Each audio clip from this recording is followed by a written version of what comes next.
Política Impura. Um olhar sobre a semana. Sejam bem-vindos a mais um Política Impura. Hoje iremos falar de Portugal, em primeiro lugar, como habitualmente. Falaremos da longa greve dos enfermeiros. Depois iremos falar das relações entre a Itália e a França. E, finalmente, e também como temos feito nos últimos programas, falar da Venezuela. Comecemos então por Portugal e pela longa greve dos enfermeiros. Já há 50 dias que os enfermeiros levam a cabo uma greve que está a causar graves problemas ao Serviço Nacional de Saúde, com o adiamento de cerca de 10 mil cirurgias. A questão que esta greve levanta é extremamente complexa e leva-nos a meditar na importância, por um lado, do sindicalismo, da sua essencial participação no exercício da democracia e da cidadania, mas também nos perigos a que o sindicalismo está sujeito. A democracia não pode, de modo nenhum, resumir-se à atividade eleitoral de 4 em 4 anos ou de 5 em 5 anos. A democracia tem que ter a participação ativa dos cidadãos e essa participação tem um dos pilares essenciais no sindicalismo, que, no fundo, é a defesa daqueles que trabalham, daqueles que produzem, daqueles que estão sujeitos ao poder económico e que usam os sindicatos como meio de se defenderem. Mas essa importância enorme do sindicalismo tem perigos que não podemos deixar de apontar. O primeiro é a partidarização. Nós percebemos até que ponto determinadas centrais sindicais, determinados sindicatos, são apenas correia de transmissão de partidos. Quer de partidos mais à esquerda, quer de partidos até mais à direita. Quando os partidos de esquerda ganham um sindicato, os partidos de direita hão de ver se fazem um sindicato paralelo e vice-versa também acontece. Ora, essa partidarização do sindicalismo é altamente nociva para o sindicalismo, para os direitos dos trabalhadores, que devem centrar-se apenas nos direitos dos trabalhadores, no legítimo exercício dos direitos dos trabalhadores e não no combate político que os políticos ou que os partidos políticos fazem através dos sindicatos. Se calhar seria importante para isso separar claramente as funções políticas das funções sindicais e fazer com que as próprias funções sindicais sejam limitadas no tempo, como existe limitação de mandatos, por exemplo, para o Presidente da República e para outros cargos. Era uma forma de democratizar os sindicatos. Por outro lado, outro perigo é a submissão ao patronato. Nós vemos que frequentemente alguns sindicatos são autênticas criações do próprio patronato para combater outros sindicatos. Isso é extremamente grave e não deixa de ser também um perigo enorme para o sindicalismo. Finalmente, um outro perigo para o sindicalismo não deixa de ser o egoísmo de classe, porque se os sindicatos virem exclusivamente a sua classe e não virem o país como um todo, eles correm o risco de atuar só em benefício da sua classe e em prejuízo do resto do país. Exemplos disso, o caso de um exemplo disso é agora esta greve dos enfermeiros. Como outras greves de maquinistas da CP, por exemplo, que podem paralisar um país, ou das greves de transportes que podem paralisar um país. Tudo isso são greves que legitimamente podem ser levadas a cabo, mas não deverão ser levadas a cabo sem ter em conta os interesses gerais do país e sem ter em conta os graves problemas que trazem para a generalidade dos cidadãos, incluindo para os trabalhadores.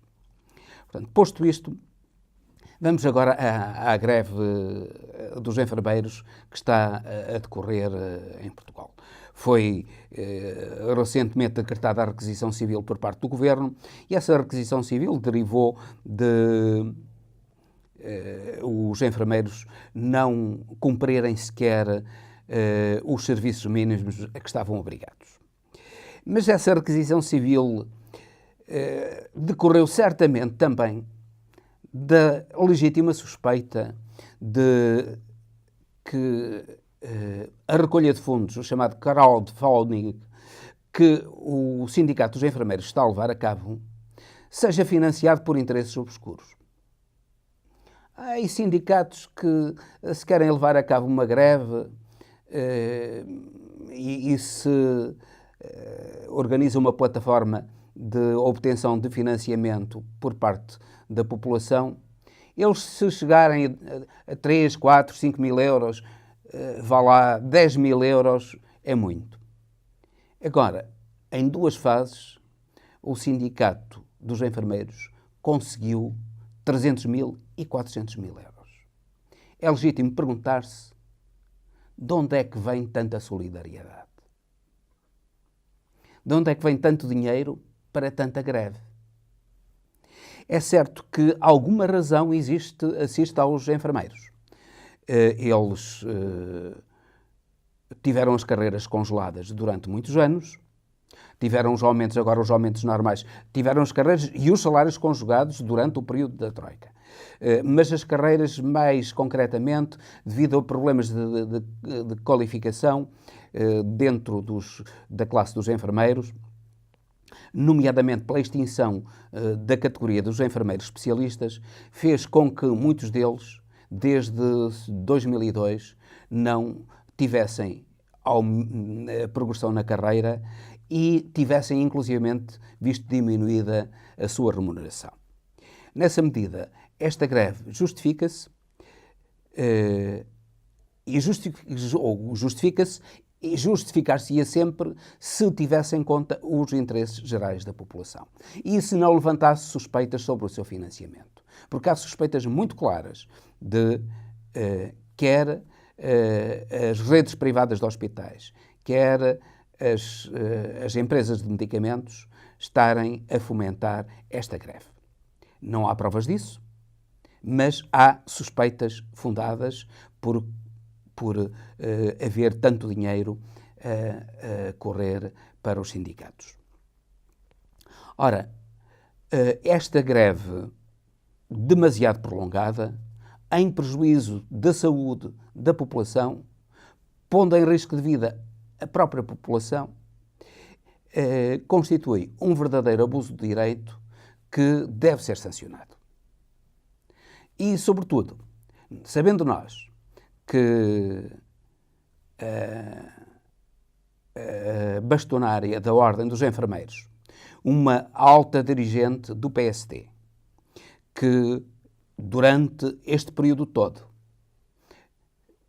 nunca incitou à greve, começa agora a incitar à greve, ultrapassando claramente as suas funções de bastonária.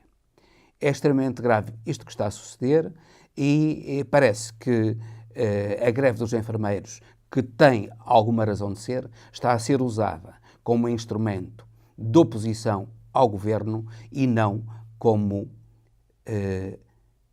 uma ação sindical legítima para a defesa dos interesses de classe e, dentro da defesa legítima desses interesses, não atentando contra o direito à saúde ou o direito à vida até dos cidadãos.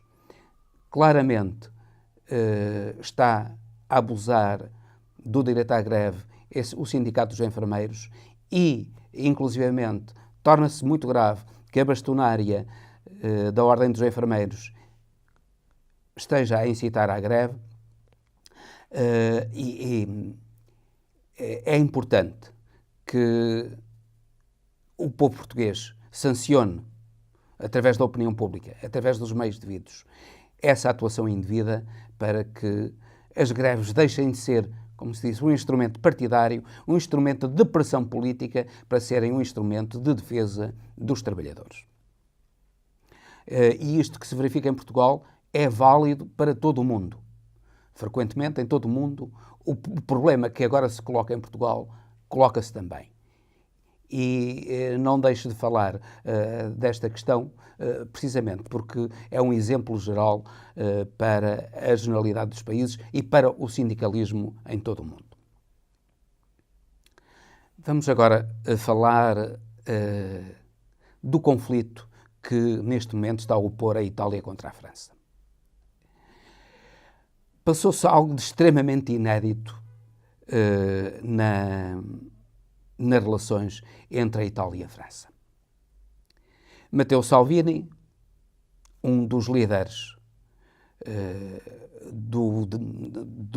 dos partidos que formam o governo italiano, o chefe da Liga do Norte, recebeu os coletes amarelos, o chefe dos coletes amarelos, melhor dizendo, que pede a demissão do presidente francês Emmanuel Macron e que está a levar esta contestação ao legítimo governo francês.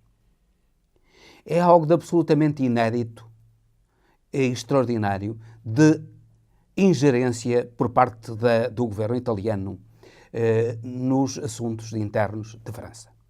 É muito grave que o governo italiano receba e dê apoio a um movimento que pede a demissão do presidente francês legitimamente eleito. É muito grave que um partido da extrema-direita esteja agora a fomentar a contestação e os distúrbios nas ruas em França. A contestação, até já falámos aqui dessa contestação, é uma contestação que tem aspectos legítimos, muitos aspectos legítimos, embora com laivos de violência tem aspectos legítimos, mas o grave é que ela está a ser dirigida e apropriada pela extrema-direita francesa. E se tínhamos dúvidas nisso, o facto do chefe dos coletes amarelos ser recebido por Matteo Salvini, um protofascista, tira-nos essas dúvidas. Não há dúvida nenhuma que o movimento em França está a ser manipulado e esta ingerência nos assuntos internos franceses pode representar apenas o primeiro passo numa escalada de conflitos entre países europeus. E é isso que, efetivamente, Trump, os Estados Unidos, liderados por Trump, a China e a Rússia querem relativamente à Europa. A Europa é um símbolo de liberdade e, com todos os seus defeitos, de justiça social. Lembremos-nos que é na Europa que são gastas em apoio social 50% dos gastos em apoio social a nível mundial. E a Europa tem apenas 500 milhões de habitantes em cerca de 6.500 milhões. 50% dos apoios sociais são provenientes da Europa. A quem é que interessa esta escalada de conflitos entre os países europeus? Este desmembramento da unidade europeia. Interessa sem dúvida nenhuma a uma América que está a ser ultrapassada pela força económica da Europa e da China e que vê no combate com a Europa e a China uma forma de se afirmar no contexto mundial. No fundo, diríamos assim, livre-nos Deus dos amigos americanos, porque dos inimigos livramos-nos nós. E Steve Bannon, de que já falei aqui por várias ocasiões, que foi o cérebro da eleição de Trump, que foi o cérebro do Brexit, que foi o cérebro que levou a extrema-direita ao poder, quer na Polónia, quer na Áustria, quer na Itália, está aí para destruir a União Europeia. E destruir com o maior desfaçatez e o maior cinismo. Steve Bannon está a criar em Itália, na abadia de Trisulti, a cerca de 100 km de Roma, está a criar uma universidade para os altos quadros, para cerca de 350 altos quadros da extrema-direita europeia, que aí serão treinados para combater a unidade europeia, para combater aquilo que Bannon e os seus seguidores chamam o monstro europeu. Ora, aquilo que nós estamos a ver é que este combate ao monstro europeu está a ser conduzido pela América, inclusivamente com o apoio de certas fações da Igreja Católica que se opõem ao Papa Francisco. O cardeal Raymond Burke, um dos grandes adversários do Papa Francisco e um dos seus maiores críticos, está a apoiar esta ação de Steve Bannon. É um dos grandes apoiantes de Steve Bannon nos Estados Unidos. Parece que há uma parte da Igreja Católica que ainda é saudosa da Inquisição, dos tempos em que a Igreja exercia o poder do Estado, ou o Estado exercia o seu poder através da Igreja. Essa Igreja Católica não percebeu que os tempos são outros. Não percebeu que uma Igreja que esteja ao lado dos poderosos está a percorrer o caminho para a sua própria destruição. É importante que os europeus se unam, tenham consciência destes ataques que estão a ser levados a cabo contra a sua unidade, porque só a unidade europeia permitirá defrontar, quer na economia, nomeadamente, falamos, por exemplo, da indústria automóvel. Na indústria automóvel, os americanos não têm a mínima possibilidade de concorrer com a indústria europeia, particularmente com a indústria alemã. Por isso eles estão a atacar tanto a Europa. Eles, apesar de terem as grandes corporações, eles não conseguem concorrer com as empresas de muito menor dimensão europeia que têm a seu favor as tecnologias. Efetivamente, a Europa continua a ser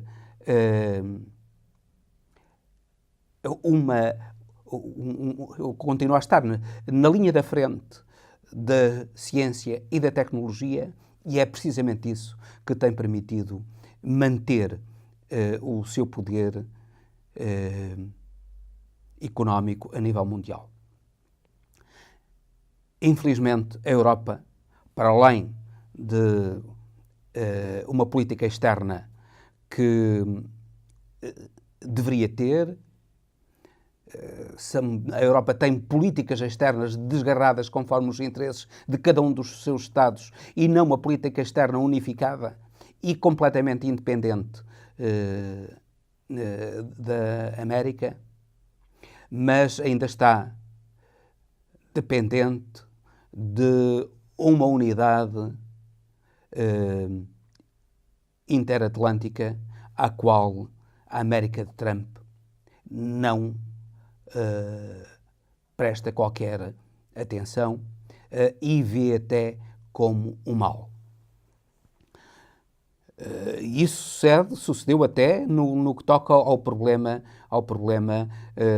da NATO, em que o próprio Trump disse que a NATO deixava de ter interesse. A Europa tem que construir serviços de defesa próprios e tem que, sobretudo, criar serviços de informação comum. Os serviços de informação europeus estão a ser minados pelos serviços de informação americanos, não só, mas também pelos serviços de informação americanos. E era muito importante que a Europa construísse serviços de informação comum para combater os serviços de informação americanos, chineses e russos e outros serviços de informação. Porque os serviços de informação estão cada vez mais a ser uma forma de luta política e de concorrência económica leal ou desleal. E a Europa está a ser completamente ultrapassada por ausência de serviços de informação. Eu dou um exemplo extremamente grave. Os serviços de informação ingleses tinham conhecimento de que iria ocorrer o massacre do Bataclan em Paris. E não transmitiram essa informação aos serviços franceses. Isso é extremamente grave e elucidativo de até que ponto é que a Europa está dividida e minada pelos interesses americanos que querem a sua divisão para melhor reinarem, isto é, para fazerem com que a Europa seja, como por exemplo o Brasil, uma sua colónia. A Europa tem de se unir para não ser uma colónia de ninguém, para continuar a ser o maior espaço de liberdade e de justiça social do mundo. Só assim conseguirá confrontar-se com os inimigos declarados chinês e russo e defender-se do falso amigo americano. Vamos passar agora novamente para a Venezuela estamos a ver até que ponto é que o absurdo acontece na política internacional. Sabe-se que a eleição de Trump foi economicamente apoiada por Nicolás Maduro. Poderão achar esta informação incrédula, mas esta informação é verdadeira. Claro que a isto não deve estar alheio o poder que a Rússia tem na Venezuela. A Rússia influencia decisivamente a Venezuela, particularmente Nicolás Maduro, muito mais do que influencia o Chávez. Hugo Chávez tinha uma liberdade e um respeito pela democracia e pelas eleições que Maduro nunca teve, tinha uma capacidade que Maduro nunca não tem, Maduro demonstrou com isso a sua submissão à estratégia da Rússia para eleger Trump, que não se percebe bem qual o sentido dessa estratégia, a não ser tornar a América mais fraca com um presidente como Trump. Mas a verdade é que Maduro apoiou com milhões de dólares a eleição de Trump e agora vê-se confrontado com o seu apoiado. Claro que Trump e até a Europa, que vai na sua esteira de uma maneira seguidista e que prejudica em muito a própria União Europeia, Trump, que fala em democracia, aquilo que ele quer na Itália, na Venezuela, é tudo menos a democracia. Repare-se, se fosse a democracia que ele queria, por exemplo, ele não tinha relações com a Arábia Saudita, ou com o Egito, ou com outros países que são exatamente o contrário da democracia. Nem sequer tinha relações com a China e a Coreia do Norte. Afinal de contas, não são países democráticos em que os seus presidentes não foram legitimamente eleitos. Curiosamente, apesar de todas as vigarices, Nicolás Maduro foi eleito presidente não muito legitimamente, mas com alguma legitimidade democrática. Quem não tem legitimidade democrática é precisamente o candidato escolhido, ou o presidente escolhido por Trump, Juan Guaidó. E não tem por várias razões. A primeira, Juan Guaidó é chefe de um partido minoritário que representa 10%, cerca de 10% do eleitorado. Só por problemas de relacionamento entre a oposição parlamentar venezuelana e o poder de Nicolás Maduro é que Guaidó chegou à presidência do Parlamento venezuelano. E isso fez com que ele fosse escolhido por Trump para ascender, ou para tentar ascender à presidência venezuelana. Os defensores de Guaidó dizem que, sendo ilegítima a eleição de Nicolás Maduro, que a Constituição venezuelana prevê que o presidente do Parlamento tome o lugar, assuma o cargo de Presidente da República. Ora, se isso é verdade, a verdade também é que tal só sucede se o Supremo Tribunal de Justiça assim o declarar. E o Supremo Tribunal de Justiça não declarou vago e ilegítimo o cargo de Nicolás Maduro.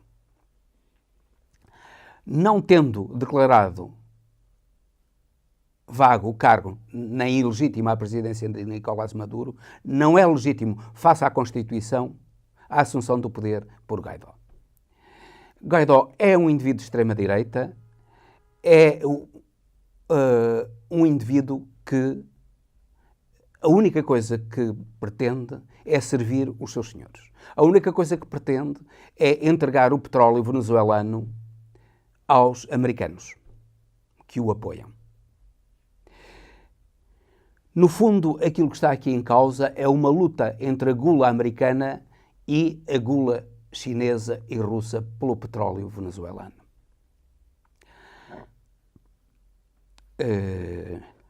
De certo modo, Maduro já tentou uma viragem na política económica venezuelana no que toca ao petróleo, cedendo a exploração do petróleo na Foz do Orinoco a privados. Mas isso não basta. Ele tem de entregar todo o petróleo aos americanos, como o Brasil já entregou aos americanos o pré-sal, para que os americanos se sintam satisfeitos e saciados. Esta direita venezuelana, que antes do Hugo Chávez ocupou o poder, apesar da Venezuela ser um dos países mais ricos do mundo, a esmagadora maioria da população vivia na miséria. E é essa população que vivia na miséria, que não tinha nada a perder, que apoiou Hugo Chávez. E, pelo contrário, foi a extrema-direita que, depois de uma legítima eleição de Hugo Chávez, tentou, através de um golpe de Estado, afastá-lo do poder. A direita venezuelana não tem legitimidade absolutamente nenhuma para invocar a democracia, porque ela própria levou a cabo atentados à democracia. E levou a cabo o maior atentado à democracia, que é o submeter à miséria a esmagadora maioria da população venezuelana durante decénios.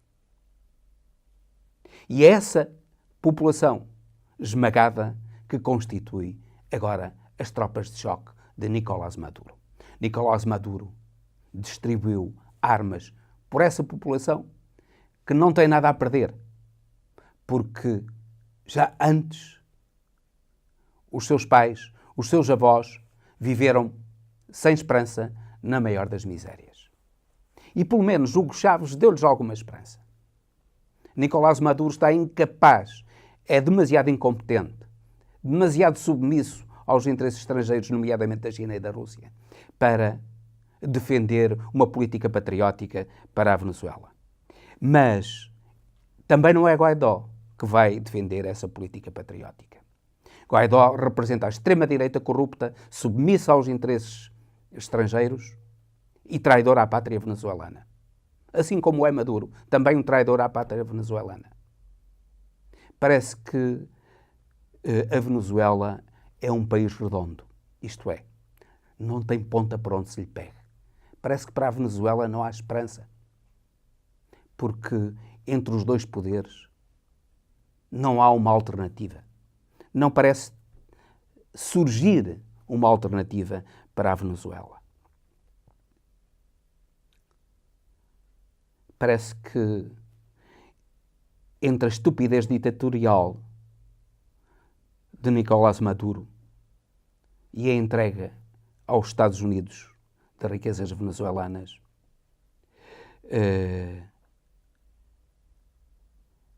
não há uma terceira via.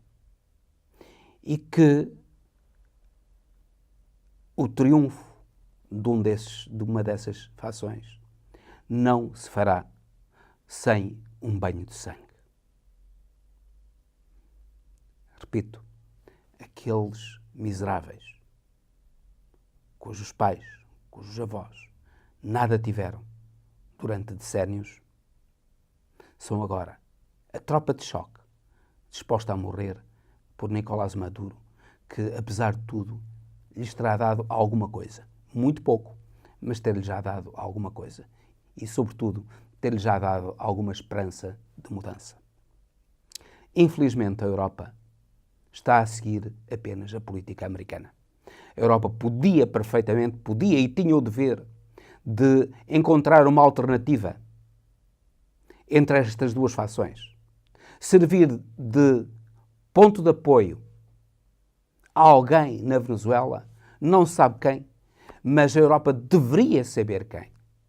Tinha o dever, tinha a obrigação de saber quem poderia ser a alternativa dentro da Venezuela entre estas duas fações que, no fundo, são duas fações criminosas.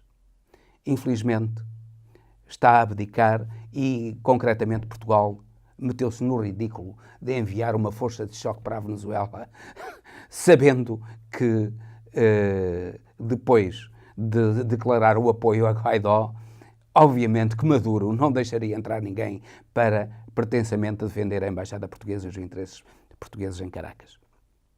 Foi caricato esse ato do Ministério dos Negócios Estrangeiros que nos surpreendeu pela ligeireza e pela incompetência. Esperamos que a Europa reflita e siga o seu próprio caminho na cena internacional e, neste caso, particularmente na Venezuela, para que ela própria encontre uma alternativa a esta Venezuela que parece redonda, que parece não ter ponta para onde se lhe pegue, mas certamente que haverá gente de bem na Venezuela. Gente que ama a sua pátria e não esteja vendido nem a um lado nem ao outro, quer apenas o bem da Venezuela. Oxalá que a Europa assuma o seu dever e até o seu poder a nível internacional para conseguir essa alternativa. Bem, e depois de falarmos da Venezuela, por hoje despedimos-nos com amizade. Até ao próximo Política em Pura. Política em Pura. Um olhar sobre a semana.